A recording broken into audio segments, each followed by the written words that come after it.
Hi, I'm Anthony Petitte. I'm the former CEO and founder of Truck Park and a logistics consultant in transportation industry. You are now watching Truck and Hustle.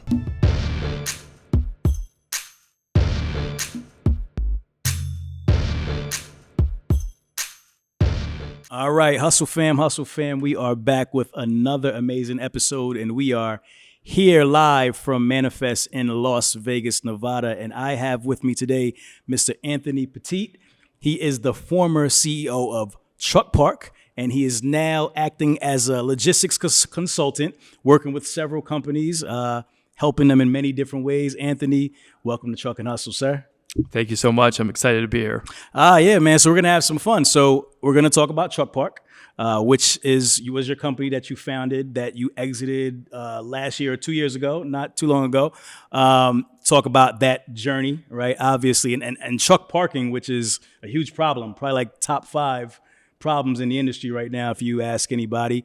And then kind of just your journey, your story, and kind of what you're doing right now in the space. All right. So kind of let's get started with your background. We always want to kind of figure out how an entrepreneur got to where he is today, right? So let's kind of start with, where you're from, man. Tell us a little bit about yourself. Of course. Yeah. I'm from Chicago. I started this business, actually Truck Park, in 2016. How I got there, though, was when I was 8 years old. I was actually walking dogs in my neighborhood. Get out and of here. I walked about 4 or 5 dogs. And I started making money. I was like $20 a dog for these neighbors, and started compiling some cash together. And then I actually opened up a lawn and car washing business. Okay. And at that time, I was about 12 years old. Okay. So you were a real true entrepreneur through and through. You have that like trading baseball card story or one of those things. So any entrepreneurship in your family, or was that just kind of who you were in your DNA? Where'd you get that from? Yeah, so my uncle was a Teamster driver in the very beginning. Okay. But then he actually, throughout his life, he became an entrepreneur. So What'd he at do? one point, he owned restaurants, he owned nightclubs. They actually started the original Flamingo in Miami in the 80s. Get out of here. Oh, yeah. Oh, cool. So that's kind of how I learned from my uncle. My uncle was a big part of my life. I had a dad growing up, I had a mom growing up, but my uncle was like a second father. Got it. And unfortunately, when he passed away in 2018, it was really difficult. But I continued. That's where I really built up Truck Park to live his legacy. Got it. But to kind of go back too, I mean, I also had a cousin who was in the lending business, and I looked up to him because he's about 15 years older than I am. So there's a lot of entrepreneurs in my family, and that's what created the spark or the entrepreneurial spirit in me. Yeah, I love that. Okay, so 8 years old, got started, you're walking dogs. Tell me about high school, college, just kind of get into like your story. Let's speed it up a little bit, get into your adulthood a little bit. Yeah, so I started, I went to high school actually in Wilmette. I'm from Chicago, Chicagoland area. Okay. And by college, I went to school in Ohio. Went to Bowling Green State University. So great school. Actually studied entrepreneurship, but today I believe the university systems are a lot more what you call detailed in entrepreneurship. If you want to get into venture capitalism, you can get into venture capitalism. If you want to become an entrepreneur and start up a startup company, they help you get there. But when I went to school, and this was about 2009, 2010, they were only talking to me how I could build up like a proprietor shop. Like if I can go start a hardware company, or if I can start a lemonade stand. Right. So it wasn't as much Right. given to you. But nevertheless, I learned a lot. In the 2 schools I was at, I was actually at Bowling Green, and then had a health issue and moved to Chicago. And when I was in Chicago, I learned hospitality and tourism. Okay. How to speak to people and Okay. how to create a better experience. Got it. So obviously you graduated. Okay, what next? What happened after that?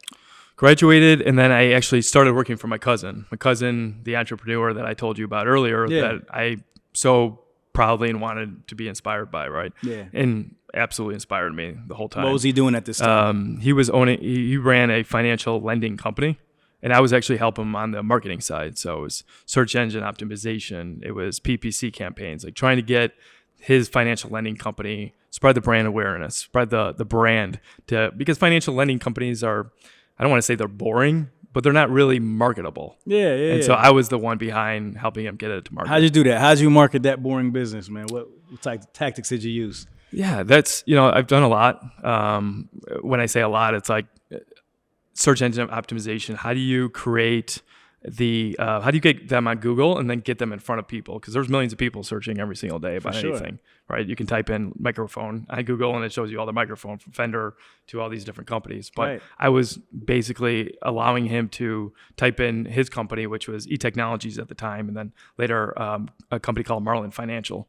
And if you typed in lending companies in Chicago or lending companies in Miami or whatever the location was, because he was all over the country, you would be able to find Marlin Financial. It would come up to the top. So you're an SEO whiz. Hey, I wouldn't call myself a whiz, but I try. I mean, if you could get him to rank at the top, then you're pretty good at what you do. I try. Okay, so that was your primary focus was basically getting him on the front page of Google. That's true. And it worked? It worked. And I guess it did great for the business and grew the business?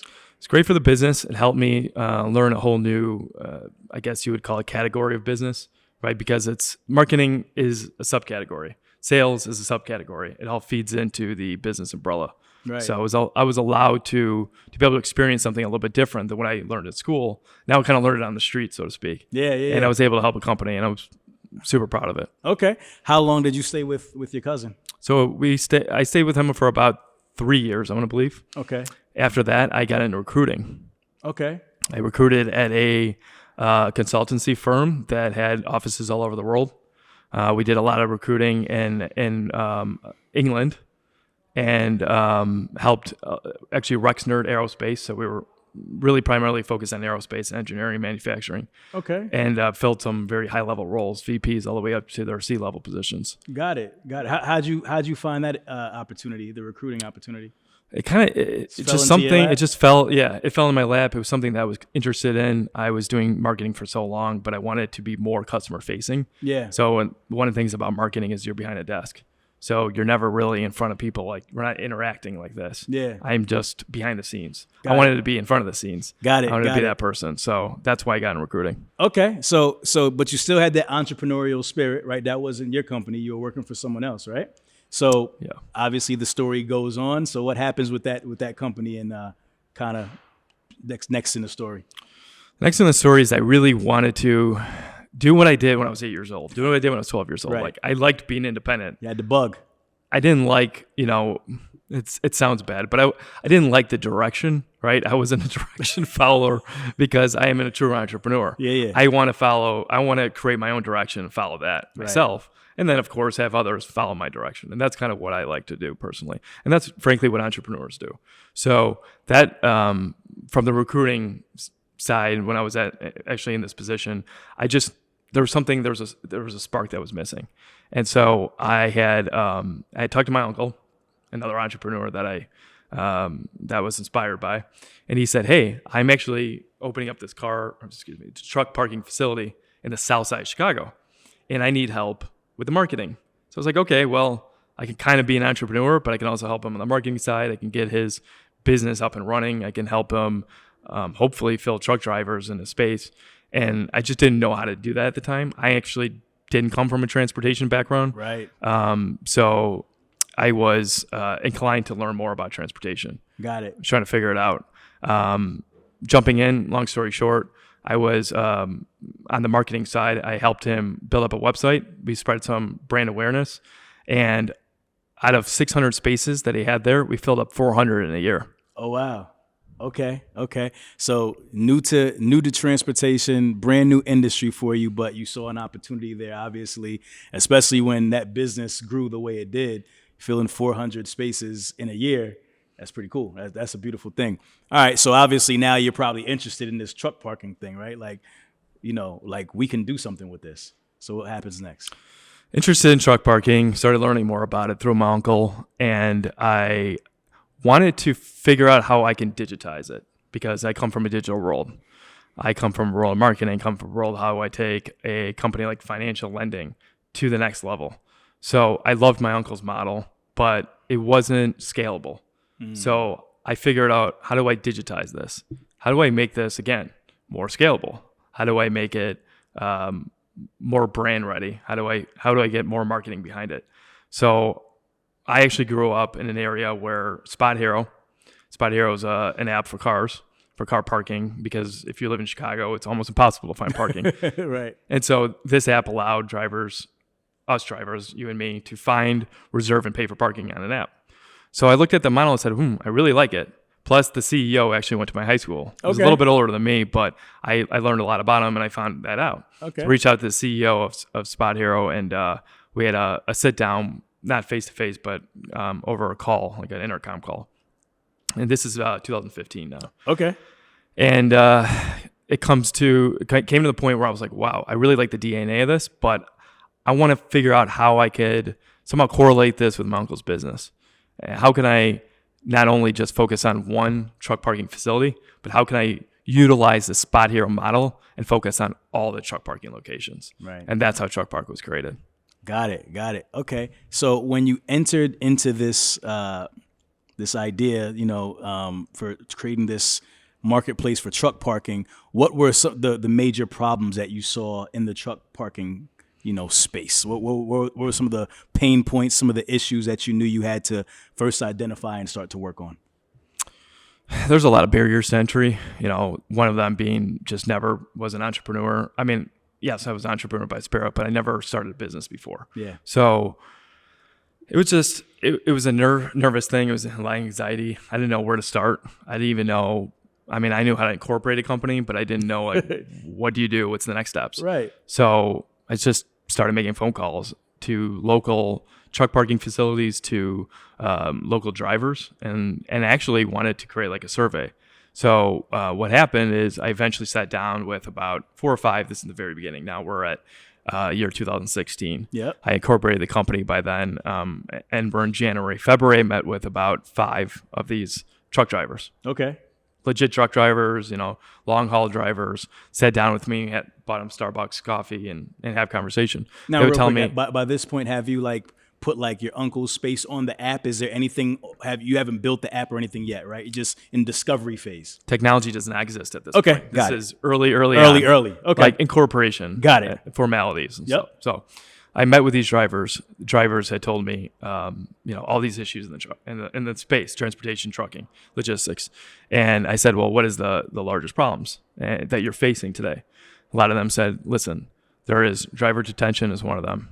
And the second one is truck parking. I said, okay, well, truck parking is something I want to get into. You're saying it's bad. Does the carriers know it's bad? Well, the carriers don't, at this time, 2016 again, carriers overlook this, but I can tell you that almost every driver in America, this is me speaking in third person, and his name was Tom, and he's like, every driver in America is going to need parking or already needs parking and has been looking for parking for 30 years. This is an ongoing problem that nobody has solved yet. Right. And that's what he told me, and it resonated with me so much. That was music to your ears. And it was music to my ears. And I said, I need to create this. I know I need to digitize it. I know I need to build an application. But how in the world am I going to find somebody to build it? Because I'm not a programmer. I'm a marketer. I'm an entrepreneur. But I don't have the skills necessary to do what I need to get. I need to get done. Yeah. Right? All right, guys, listen, before we continue the show, I got to give a shout out to our sponsor and our partner, OTR Solutions, formerly OTR Capital. But listen, guys, OTR is much, much more than just a factoring company. They provide so many solutions to help the small carrier not only get into business, but to stay in business and maintain, right? So you guys have to partner with them and check them out. Don't take my advice for it. Talk to their clients, right? Talk to their clients. Find out what the people are saying. Everybody will tell you the same thing. So make sure you give OTR Solutions a call at 470-900-3338 or click the link in the bio below. Make sure you check them out and tell them Truck and Hustle sent you. So what do you do? What's the first steps? Obviously, outside of the formalities and corporation and so forth, you get this information. Like you said, you know what the problem is. You know that you need to solve it. What are the first steps? You don't know where to go from there. What do you do first? So I really didn't know. I was just trying to figure it out. Funny looking step by back step. on in hindsight, right? Like those origin days. So yeah, what'd you do? Talk about it. Step by step. Yeah. Actually, this is crazy. Yeah, but I was crazy. I was walking with my wife. Actually, not even my wife yet. She was my fiance or even my girlfriend at the time. I think she was my girlfriend. We were walking, and just to tell the audience, this is now 2016, 17. No, this was 2018. 18. Okay. So now we're in 2018. Okay, so a lot of things have gone back and forth with me trying to build a business, but technology is not there yet. So this is 2018. I'm walking on this block, Deerfield, Illinois, where she grew up. I grew up in Wilmette, about 20 minutes north. And we're walking, and we ran this woman because she's walking her dog. She's with her husband. We got to talking. Ends up living on the same block. And we go into her house, complete stranger, trying to figure out, like, why am I going to this woman's house? But she said, just bought this wonderful home. You got to see it. It was like a Frank Lloyd Wright architecture. It was so strange and weird in there, but it was amazing at the same time. Yeah. This point of the story is that she said, I am actually an entrepreneur myself. I'm an advisor of a company. I advise this company downtown called Inspire 11. Inspire 11 is this new company that is essentially building applications and working with companies to build their apps or to build offer a technology solution in the companies for startups and growth stage equity companies. And I said, oh my gosh, this is amazing. But thinking in my head, I haven't raised any capital yet. I don't know how I'm going to pay for this. Like, this could cost me hundreds of thousands of dollars. So ended 2018, so about 6 months go back, maybe 7 months. She got me in a meeting with the CEO. Sit down with him. Turns out we actually, my cousin went to the same school that his girlfriend did, University of Dayton. They both went to college together. Okay. So we had like this immediate kind of like bond together. Yeah. And he had told me, he said, listen, I really, really like what you're trying to do. I think this can be super scalable. Like, you're literally the spot hero for trucks. And I want to fund this. And I just sat there in the chair. And my stomach, like, my heart went to my stomach, or past my stomach, probably to my legs. And I was just like, okay, well, what does that look like? He's like, well, I want to put together formality. I want to figure this out legally. You know, we want to take a percentage of your company, but we'll give you the $500,000. And the $500,000 will allow us to build your application. It will give us the manpower to build up your application. So you get a solutions architect, you get a systems architect, you'll get a brand designer, you'll get a this, and that. And I said, oh my gosh, this is amazing. Right. And flash forward to 6 months later than that, we started building up the application. Application, just like anything else, technology always has its ups and downs. But we perfected it and got it to market May 2019. Got it. So Inspire, were they like an incubator of sorts, or is they're investors? What are they exactly? Yeah, so they're a technology company. Okay, a tech company, and they invest in other tech startups. Is that they don't? This was their first one ever. Got you. Perhaps their second. They didn't confirm that, but it was like their first one in my eyes. Okay. But they're not investors. It's not a venture capitalist firm. Yeah. This is a technology company. They just had an interest because they're Chicago based. They know the space. They know Spot Hero. Spot Hero was a massive win in our market because, again, you couldn't find parking. It's just a regular car operator. You're driving around Chicago. You're trying to look for a parking space. You go to a parking garage. You're probably going to pay about $60 for 20 minutes. That's the way Chicago is. Right. So when he said, okay, when he learned, I should say, okay, we can actually do this for truck drivers, he was instantly excited about the opportunity. Yep. So what makes a company like that, who has the money for R&D and all this stuff, why don't they just take the idea and do it themselves? Why do they need you? They always need, in my opinion, the entrepreneur, because they can build up the business, and they're entrepreneurs themselves because this is the CEO and founder. But he wanted to focus on technology, and I think a lot of companies are like, I'm going to focus on what we're good at, our bread and butter. But what we want is somebody that can power the engine. It's like you can have a Lamborghini, right? But if there's not an engine in there, where's it going? That's right. It's not a Lamborghini anymore. It's not going to go fast. Yeah. It's not going to be that beautiful car that you know it's going to be. So you put that engine in there, and now you know it's going to go, 180 miles an hour. It's 650 horsepower engine. Yeah. So that engine is literally what moves the vehicle at the end of the day. So I was the engine behind that. I think, frankly, that, to answer your question, that's why he didn't go off and say, well, I'm just going to do it myself. Yeah. So they put this team around you. You're still a young entrepreneur. You've never done anything like this before. How is that emotionally? Like, now you have all these people that are working under your leadership to bring this idea to fruition, and it's a new space for you, right? Just talk about that transition, because you literally went to the $1 million baby overnight, man.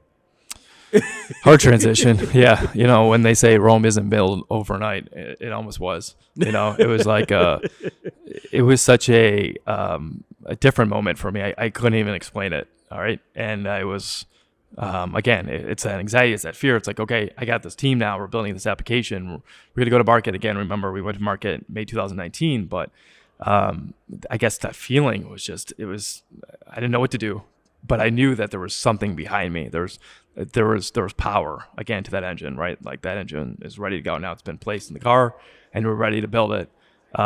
So it was just it was a super exciting moment for me. Yeah. But again, also a moment of anxiety. For sure. And so, and you get all this new responsibility now. And what is your responsibility to that investor? Just so people understand that, right? When they kind of enter in these kind of deals, and you could maybe speak as much as you can to your specific deal because it may be different from others, but like, what was your responsibility to them? And then what was their responsibility to you? What was that agreement? Yeah. Well, you have to, as the entrepreneur, you have to make sure that you're following a guideline, right? It's almost like a list for the investor. They want to know, you know, when are they going to get their money back? How scalable this company is going to be? Like, okay, can you take this company to, you know, 500 million in the next 10 years? And it's like almost you're reporting to like parents, right? Like mom and dad, right? It's one of those things where you want to be obedient because if you disobey, they can take that away from you at any time.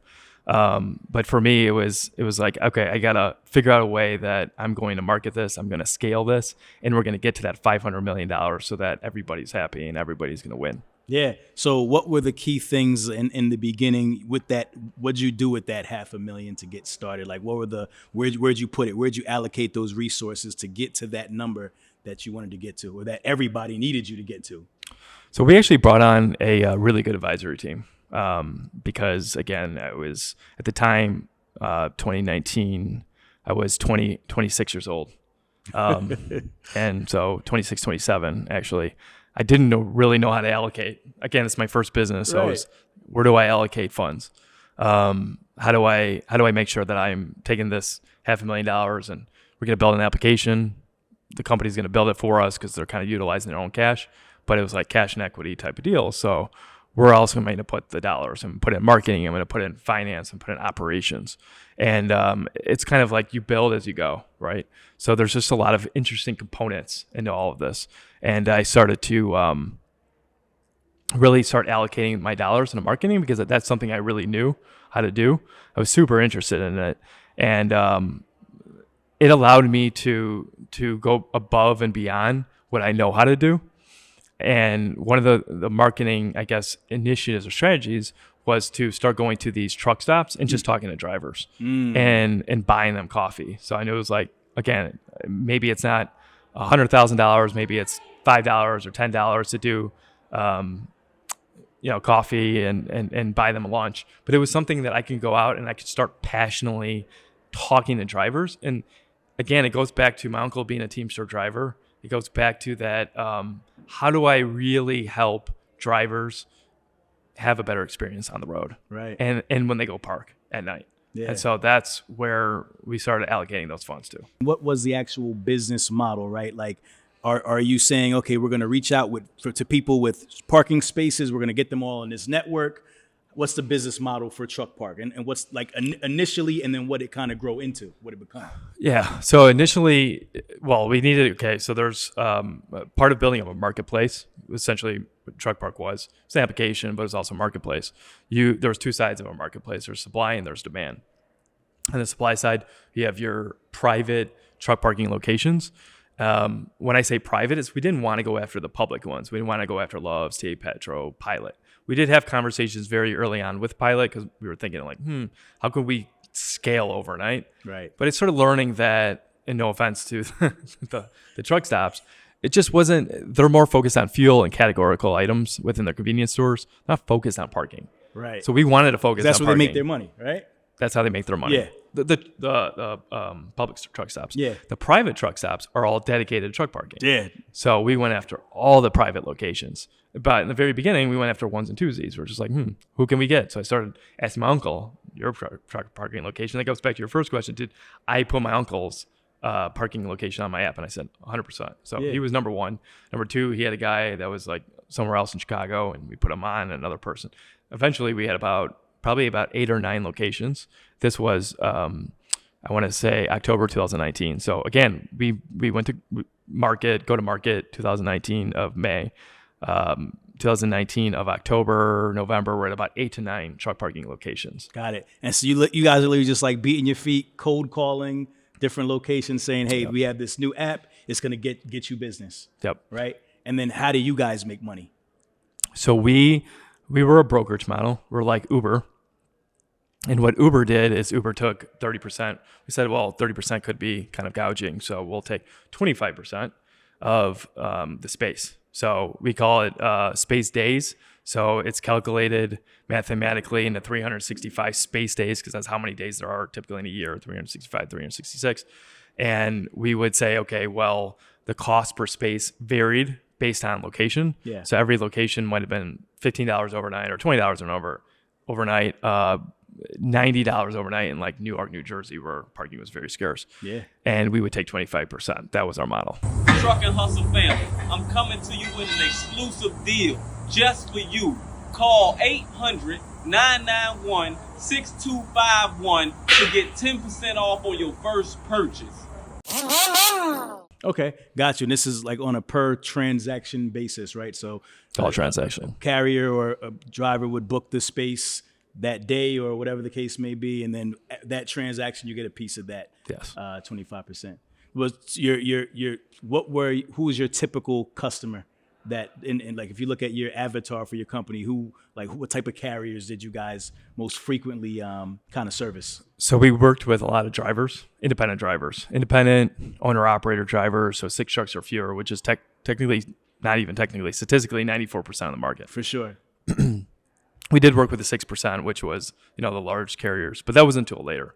Early on, we're working with the independent drivers. They would download our app. They would go ahead and choose a location that was nearest their distribution center or wherever they were going to go drop off a load.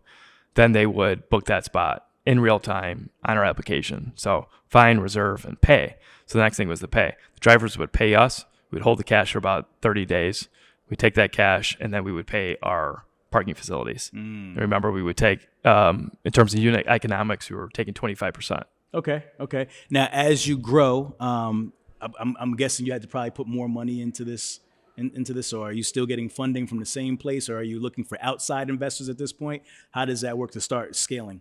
So Inspire 11, they wanted to incentivize us, when I should say it was myself, and then we actually had a partner eventually come on board. And his name's Joshua Walls, but shout out to him. Awesome guy. And when he came on board, then Inspire 11 allocated us an extra, I think it was $50,000 to $100,000, just so we can be incentivized to keep going, because it's just a lot. Right. And you can't. At 27 years old, meeting my future wife, she was like, at this point we were kind of knowing that we were going to get married. It was like one of those things, when you know. Yeah. And she's like, you got to either get a job or we got to get, figure this out, right? So they gave us money to be sustainable. And then we also started raising additional capital. So to answer your question, at one point, I think we raised about $800,000 in total. Okay. But we were taking individual checks. So angel investors would come in. We had an advisor sit on our board. His name was Leo Moss. He's one of the most instrumental players in our business. And I think he eventually invested twice in the business because he saw growth. I think he invested anywhere between, again, $50,000 and $75,000. In any case, he was more instrumental on the advisement side. He owned his own logistics company, still does today. Okay. Talk about that, because I think a lot of times from the outside looking in, people see, different tech startups and people in the space, and they're getting like these valuations and they're getting all this money, and they think like you're like filthy rich, right? You got money just falling out your pockets. Yep. Like, what's the reality of that grind, right? Because like you said, your wife was saying you got to get a job, right? But on paper, people looking at you like, man, you got a bunch of money, man. You got $500,000, right? Yep. Like, talk about the reality, what that grind is like, and how that was for you personally. Well, first of all, the money is not yours; it's the company's. So there's not money necessarily, and of course, this comes off either the right way or the wrong way. And any business doesn't have to be transportation in any category. But when you have a valuation in your company, it's based on the multiple of what the market's going to say. So if you're transportation company, and it could be like Zoom, right, in your digital freight marketplace, the multiple is going to be anywhere between 2 to 5x. So if you're producing, 50 million revenue, you're anywhere between 100 million and 500 million. But again, that's just the valuation of your company. That's future, right? So that's what you could potentially be acquired for, or if you go IPO, you can figure out, mathematically what, your fair market value is. Right. But again, that's not your money yet. Right. So when these entrepreneurs say, and I always thought that way too, I'm not pushing any blame on anybody, but a lot of people are like, oh yeah, I'm like almost filthy rich, or people believe that, oh my gosh, you're filthy rich. It's really not true, because you're not filthy rich until you actually make your acquisition. Then you could be filthy rich, or maybe just walked away kind of nice, and you're ready to go and do your next gig. Yeah, for sure. So at its peak, where do you guys kind of build Truck Park to, prior to your exit and so forth? What's like the peak of where you kind of got the company to in terms of like how many people are on the network and so forth? So at one point we had about 15,000 users. Wow. Yeah. So it wasn't every single day that they were booking truck parking. Yeah. It was a transactional model, so you'd think every single day they would. Yeah. It was more on demand or pay as you go, or booking in advance for the driver. So sometimes they didn't use it because these are long haul drivers. Sometimes they're like, hey, I'm a distribution center. My distribution center or shipper is allowing me to park there. That's okay, right? Or other times like, okay, and now I'm over the road again. I'm making this haul from Chicago to Kansas City. I really need somewhere to park. Then they would use our app. Yeah. So it was kind of maybe a spur in the moment type of opportunity. Did you guys get to your revenue goals? We did get to our revenue goals. What was interesting is before we got acquired, we were starting to be approached by the big retailers, Macy's, Nordstrom's, Big Lots. They needed us to not only park semi-trailers, but combo units, which is a domestic trailer followed by a container on a chassis. Right. And so that was what opened my partner and I's eyes. We're like, oh my gosh, there's so much opportunity in the container space. Yeah. Containers trucks are great. Because we're solving such a big problem. For me, it's solving, again, it goes back to my uncle. It's solving a problem. How do we create a better experience for the drivers? The container space was a massive and lucrative opportunity, because these containers were like, well, once the truck driver drops them off, they're just there. It's not a truck driver that needs to be in a safe, secure location, sleeping in his cab. It's a container that has no human presence at all, just sitting there, posted up.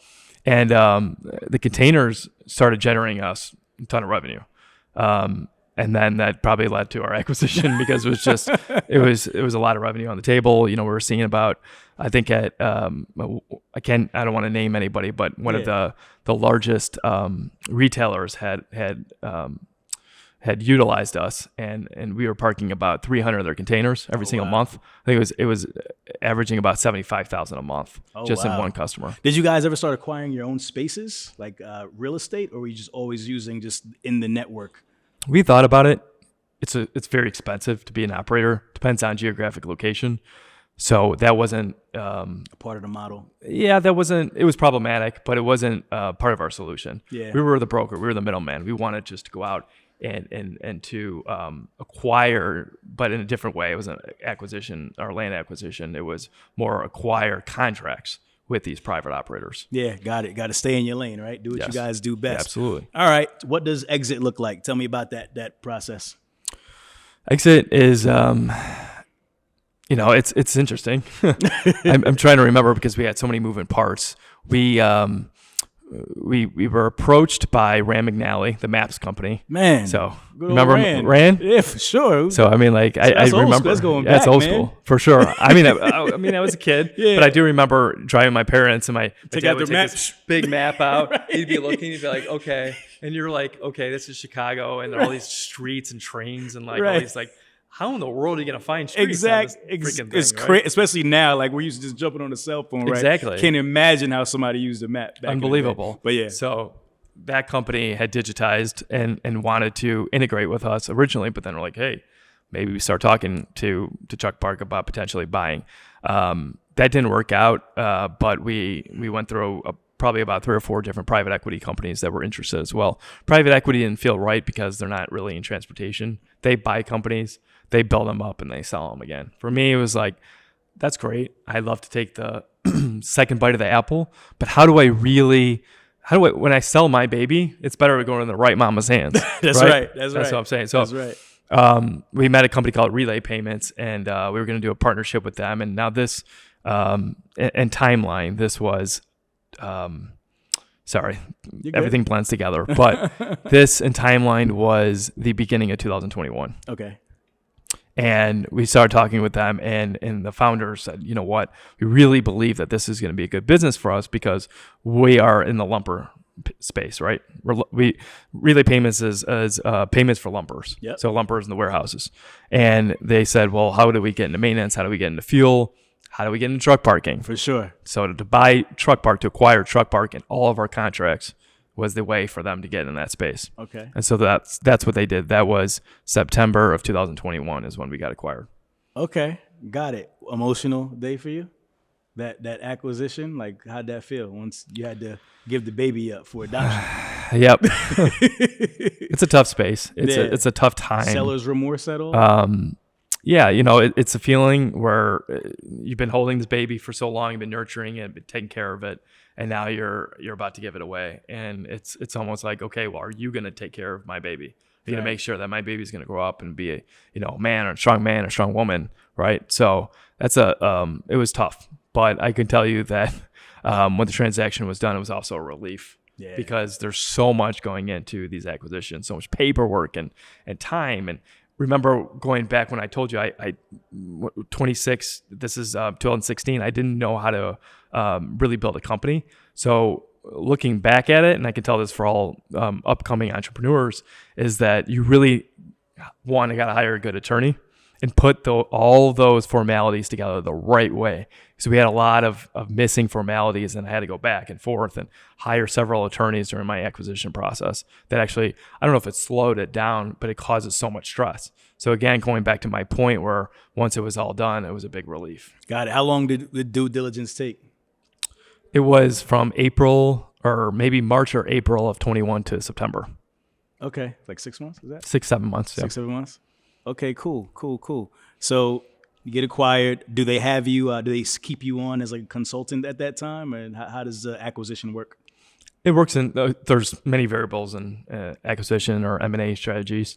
I think, some of them could be the opportunity for somebody to come on full time, somebody to come on as a consultant, somebody to walk away completely, just say goodbye, we're good. Right. For us, it was a cash deal, but also equity. Okay. So it was transitional for us. So we had to go to Relay Payments and my partner and I at the time to help them transition, to help them understand what is truck parking, how truck parking works, all the contracts over, who's who, and how are we going to pick up from where you left off? Yeah. And how are we going to take your 15,000 users and essentially put them into our batch of products or whatever that are related to truck parking, and eventually they came out with their own product. But that's the transitional phase. It's like taking 2 new hires and bringing them into this company, but it's not like, hey, we're going to train you on who Relay is. You train us on who truck park is. Right. Is it public how much you guys exited for? Is it what? I'm sorry? Is it public? Are you public? Able to share the numbers? So we didn't go public. They're not public. It was a private transaction. Okay. I was asking if you share the numbers, so you can't really share what the acquisition was for. Oh, how much it was for? How much it was for? Yeah, people like numbers, man. They want to know how much money you made, man. Right. If you're able to, or you could say roundabouts or whatever. Okay, sure. It was a high 7-figure exit. Okay. Amazing. So for you, after that's done, you get into consulting, and then you start working with several other companies. So tell us about that, what you're doing now, what you have going on. So advising a company called Torch, which was on my badge or why I'm here today. I'm advising them. They're our digital short haul 3PL. And then I am also working for consulting, advising a company called Zoom Transportation. Also invested in them actually last week. So big win. Nice. Congratulations. Yes. Because I believe in their model, and I love every single member on that team. They're just so amazing. You want to talk about what they do real quick, just so people? Yeah, so they're actually so Torch is digital short haul 3PL, and Zoom is digital long haul 3PL. Okay, so you covering all your bases, man. You're gonna win one way or another. Digital freight marketplace, right. But if I have a minute here, Zoom, what they do is they're amazing. They're digital freight marketplace. Okay, that's where the 3PL comes in. Then they're also a marketplace SaaS. So software as a service, right? They have literally created software like a shipper TMS, a broker TMS, and a carrier app that feeds into the carrier TMS.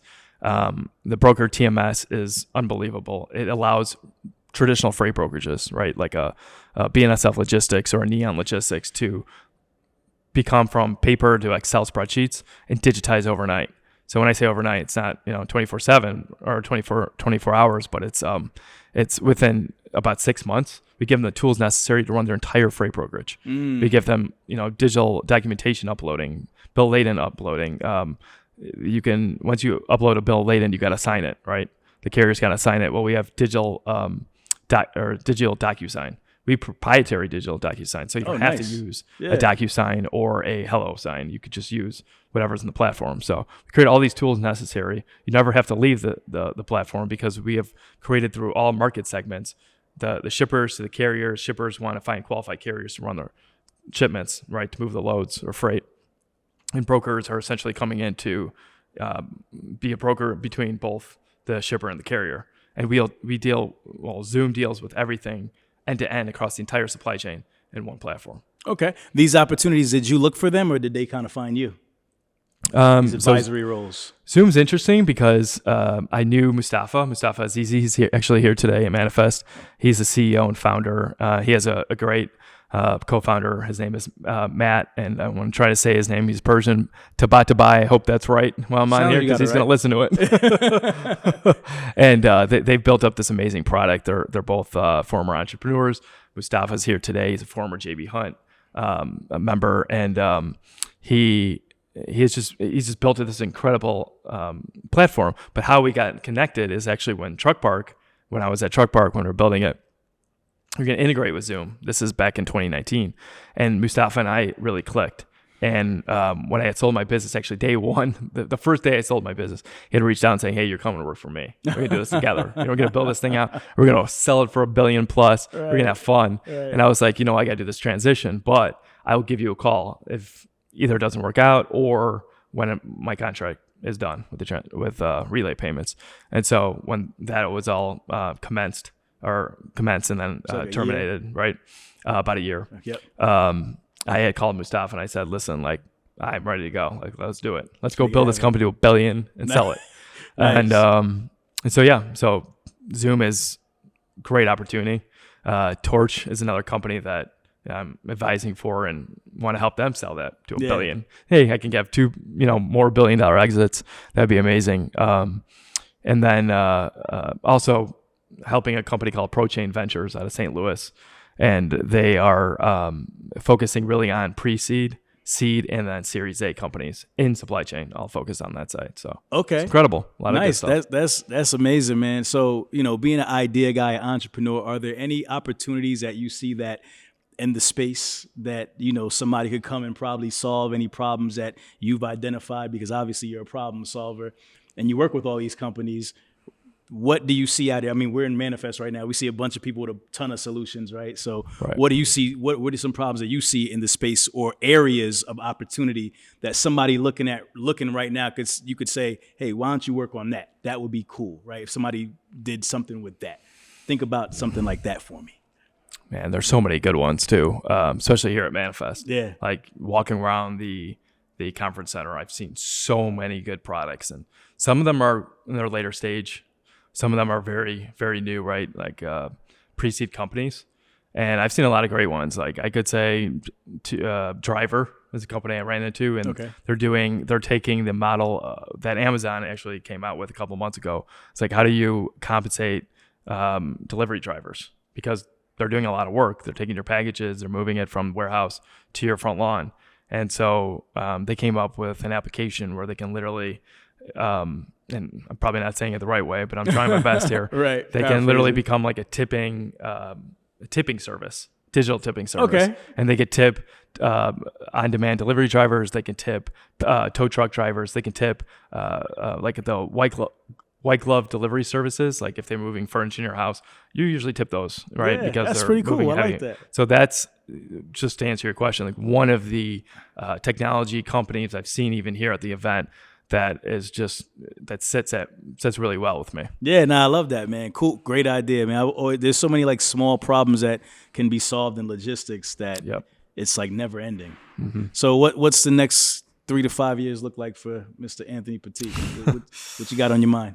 Yeah, well, I get a lot of dangled carrots. A lot of people come to me and they want to talk about like truck parking, for example, when I'm also in a non-compete until of April or May of this year. So I can't really do too much on the truck parking side, but I have a lot of interest in transportation. It's a space that I want to stay in, especially living my uncle's legacy, being a Teamster driver. Like, what else can I solve? There's other things. So I don't have anything yet, but I will be going back to market in the next 3 to 5 years. For sure.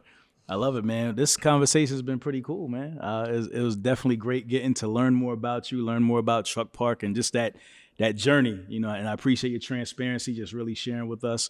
And, I wish you luck on your current ventures and everything that you have planned for the future. So, before we go, it's customary that we always have our guests do a final thought, which is something entrepreneurial, something spiritual, wherever you want to come from, but just a last jewel that you want to leave on the audience, something they'll remember you by, something that they'll repeat. They'll say, hey, Anthony told me this. Let's leave them with that. And then we got to let them know where they can connect with you and learn more about yourself and everything that you're working on. So let's start with where they can connect with you, and then we can part with the final thought. Of course. So they can connect with me. They can go ahead and message me personally. They can either connect with me on LinkedIn. They could go ahead and email me. So I'll go ahead and actually give my email out. It's anpetitte30@gmail.com. They can go ahead and email me there. If it's torch related, go ahead and on the personal email is just fine. If it's Zoom related, it's apetitte@zoomapp.com. You're a civilian now. You got the Gmail back, huh? Look at that. I do. All right. And then that final thought. Let's hear it, man. Final thought. Putting you on the spot. That's good. I like to be on the spot. There we go. I would say to young entrepreneurs that entrepreneurship is not about making money. It's about solving a complex problem. How do you create the best experience for whatever you're solving for? How do you make sure that your customers or your partners are going to have an undeniable experience using your product or your system or your service? It's not about making millions of dollars. It's about solving a solution, something that either nobody has solved for or you're picking back a solution and making it even better. I love that. Couldn't have said it better myself. Hustle fam, if you smell something burning, it is only a desire. This has been another amazing episode. Myself, Mr. Anthony Petitte, we are out. If you twisted, confused, or stuck about trucks, don't be dumb. This is the place to come. Truck and hustle. Let's go.